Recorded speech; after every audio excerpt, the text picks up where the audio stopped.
Hi, I'm Kimberly, the Audible book reader, and today we're doing my April reading wrap-up. So stick around.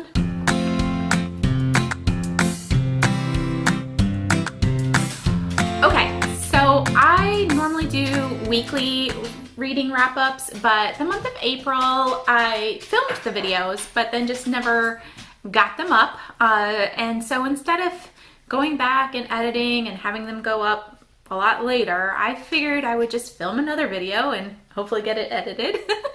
And I figured I would just do all of April's books that I read. I'm proud.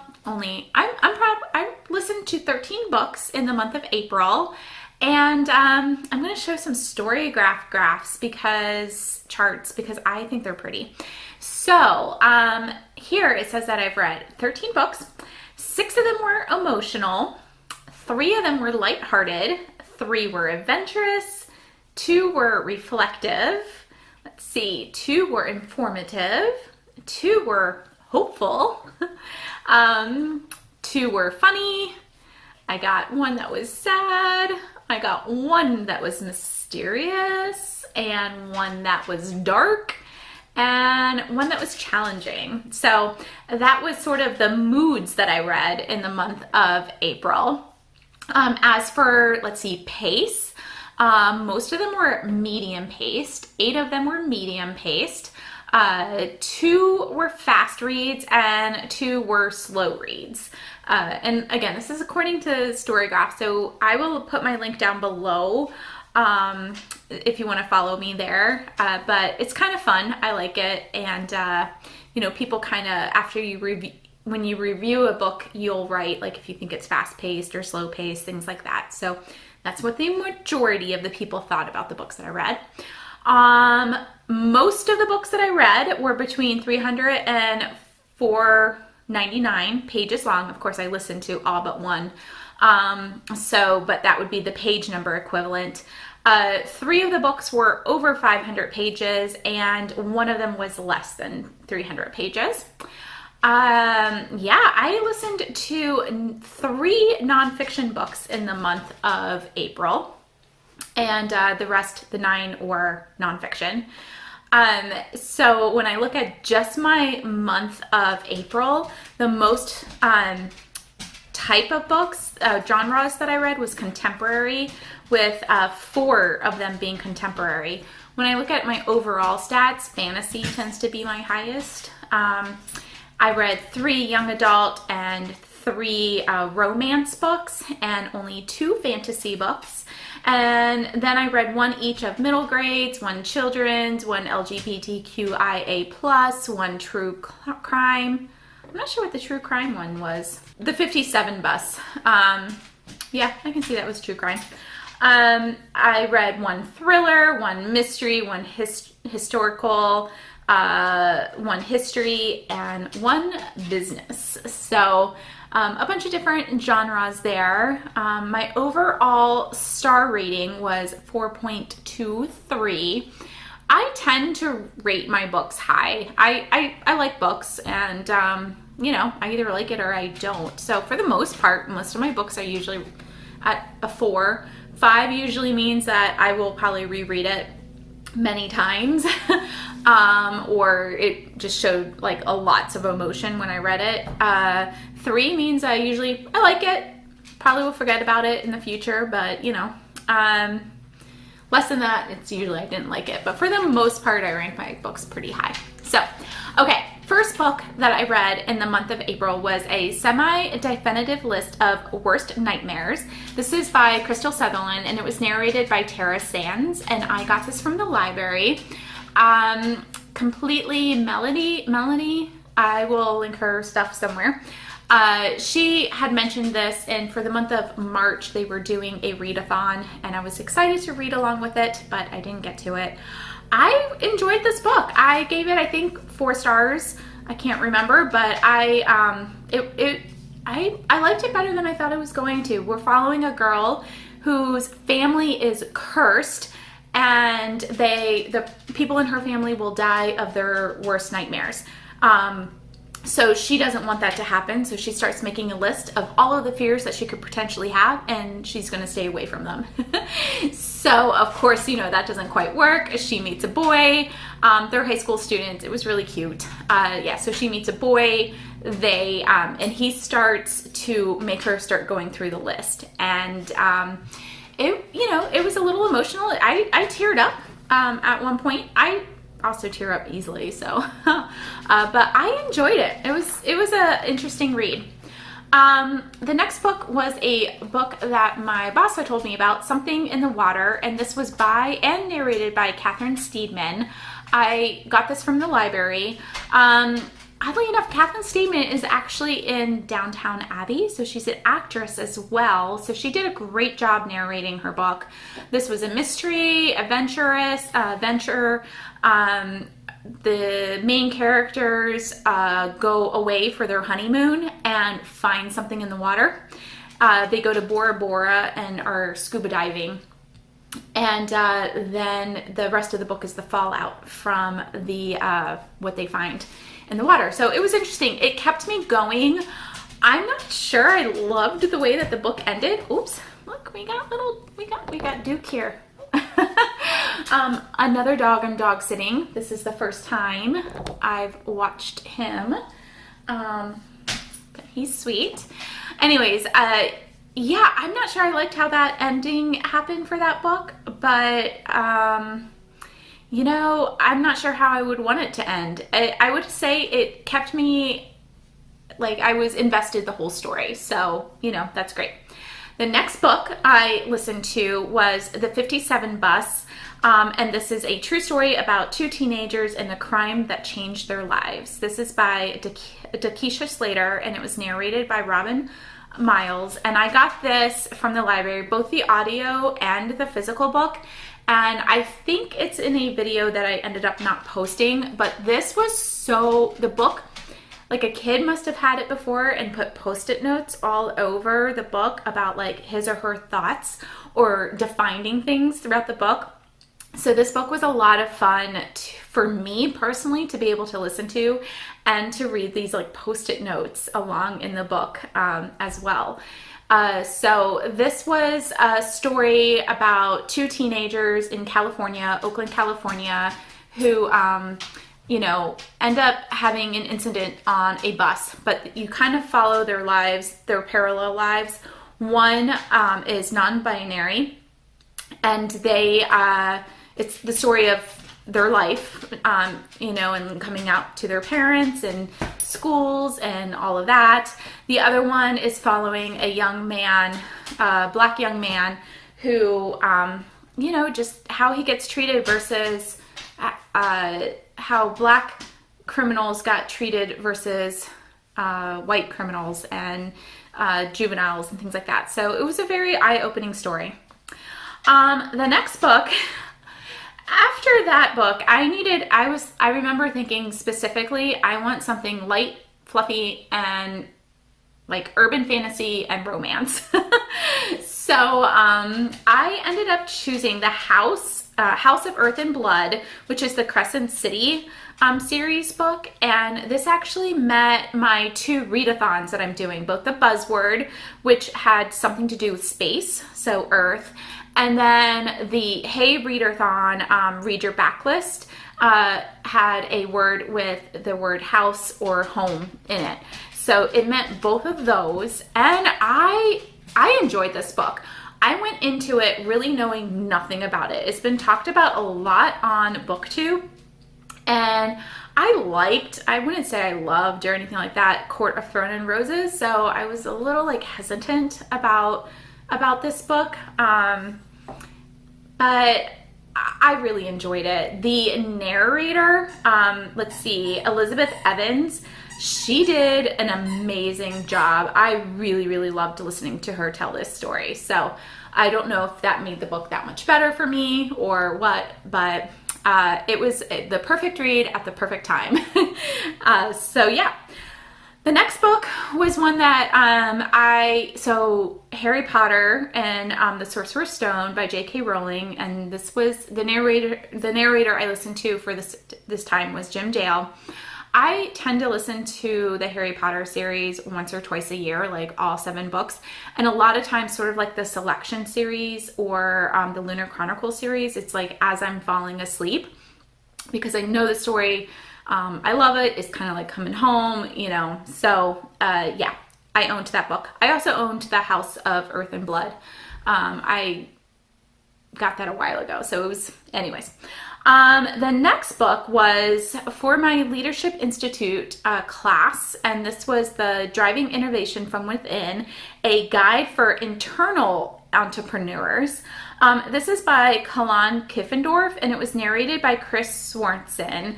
I own the physical copy of the book, and then I listened to the audio through the library.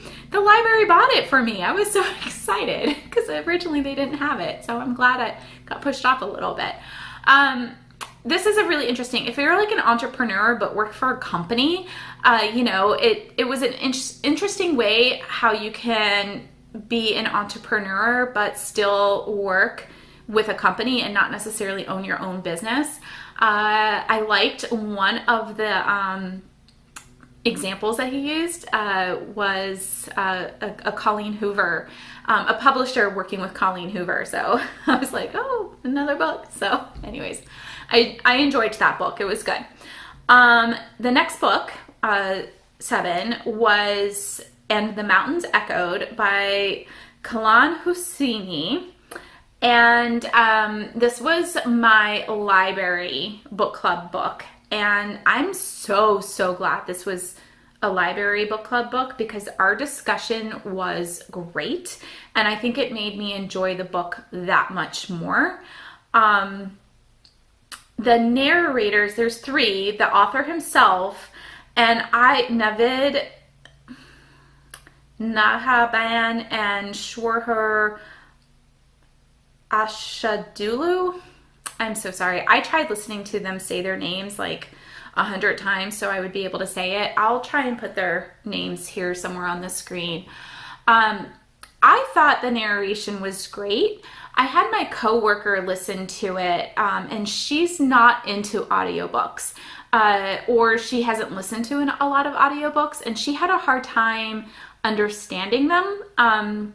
You know, she had a harder time. So I think if you're new to audiobooks, this is probably one that you'll want to physically read versus listening to, because it did take, like, I had to go back and re-listen to a few times, and things like that. So I personally enjoyed the audiobook. The female narrator, she's an actress.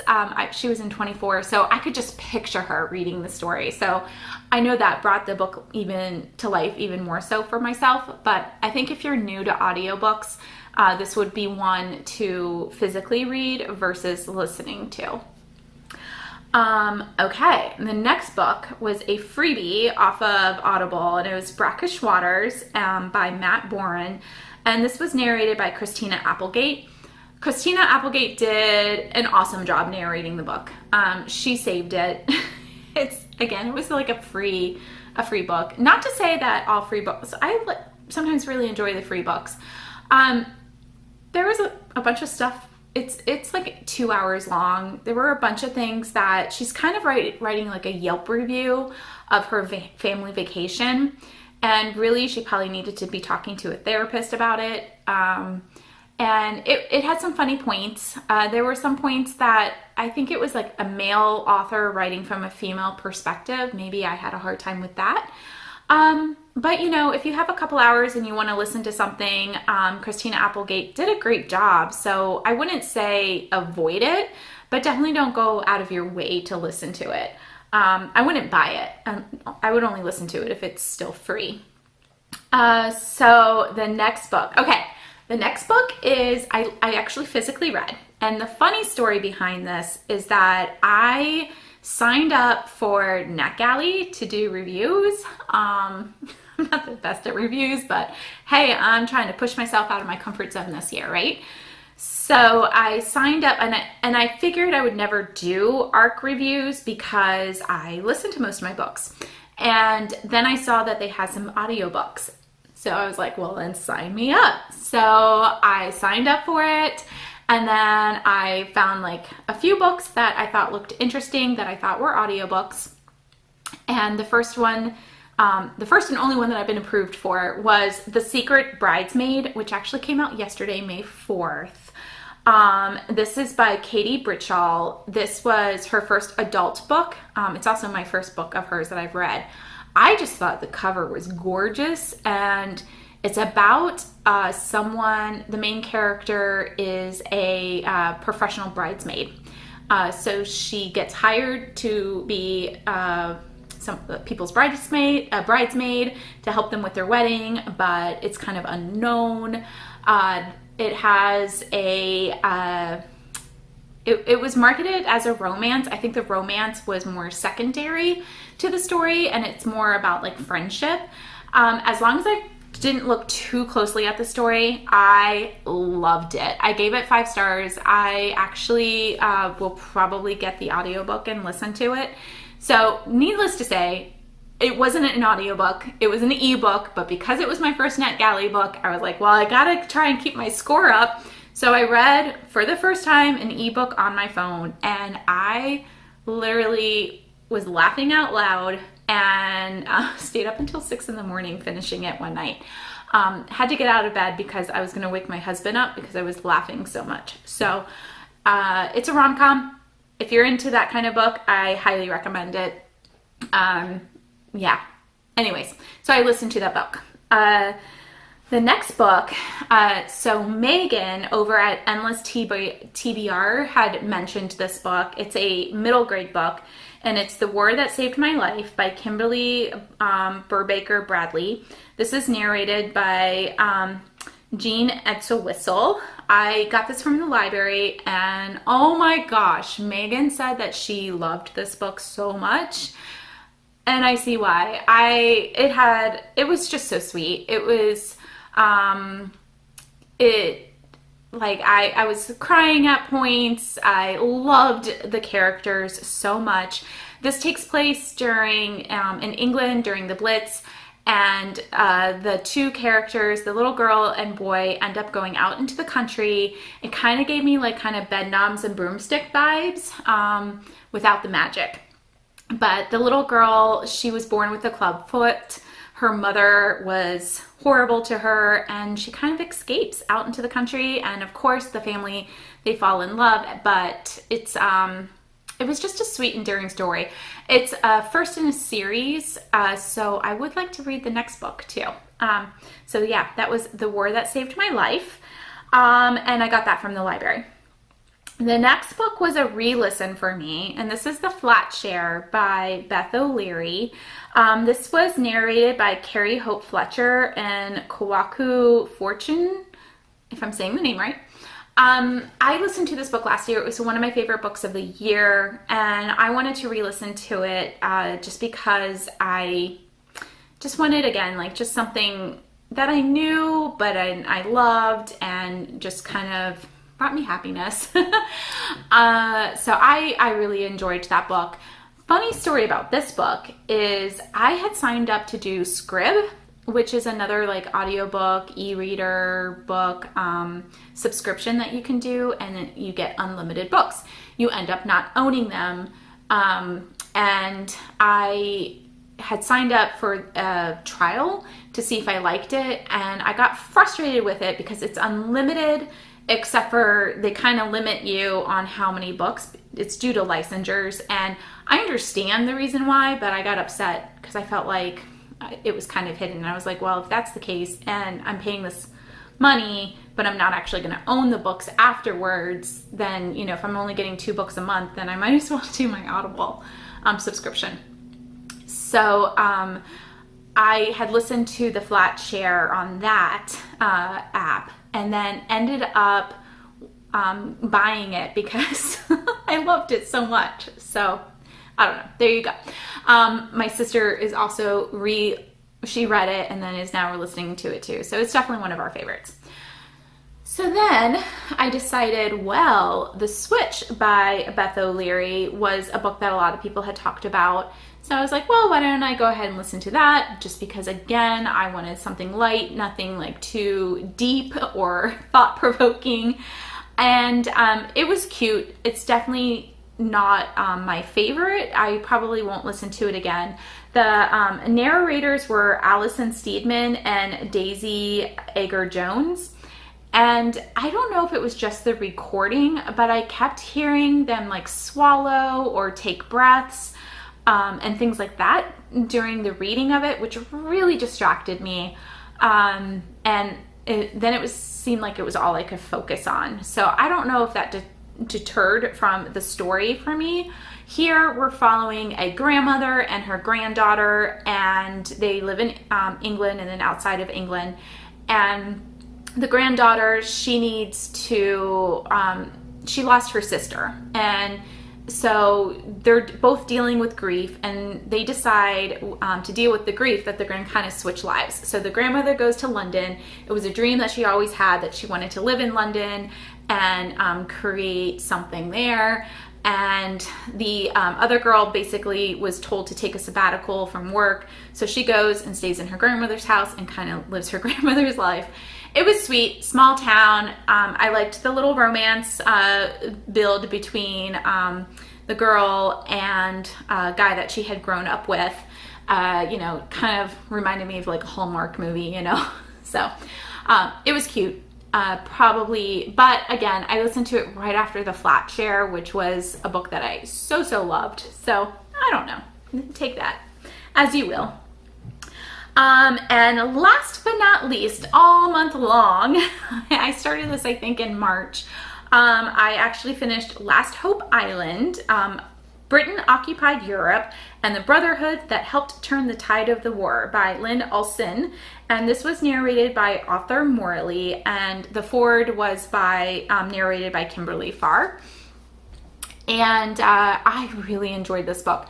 It took me some time to get through it. It's nonfiction. It's, again, about World War II, but it was a different point of view. It was a lot of like what was happening with the Polish or those Czechoslovakians or the Dutch and France and things like that. And a lot of the leaders, how they ended up going to England when their countries were invaded and things like that. So I definitely learned a whole lot in this book that I hadn't known before. It was so very interesting. I think I gave it 4 stars. It probably could have been a 5-star. I probably just won't re-listen to it again. I don't know, maybe I will. But anyways, so those are the 13 books that I listened to / read in the month of April. And dog. So let me know, have you read any of these books? Any ones that you really enjoyed? Any ones that you think you might be adding to your TBR? So yeah, and doggy. Okay, I will catch you all later. Bye.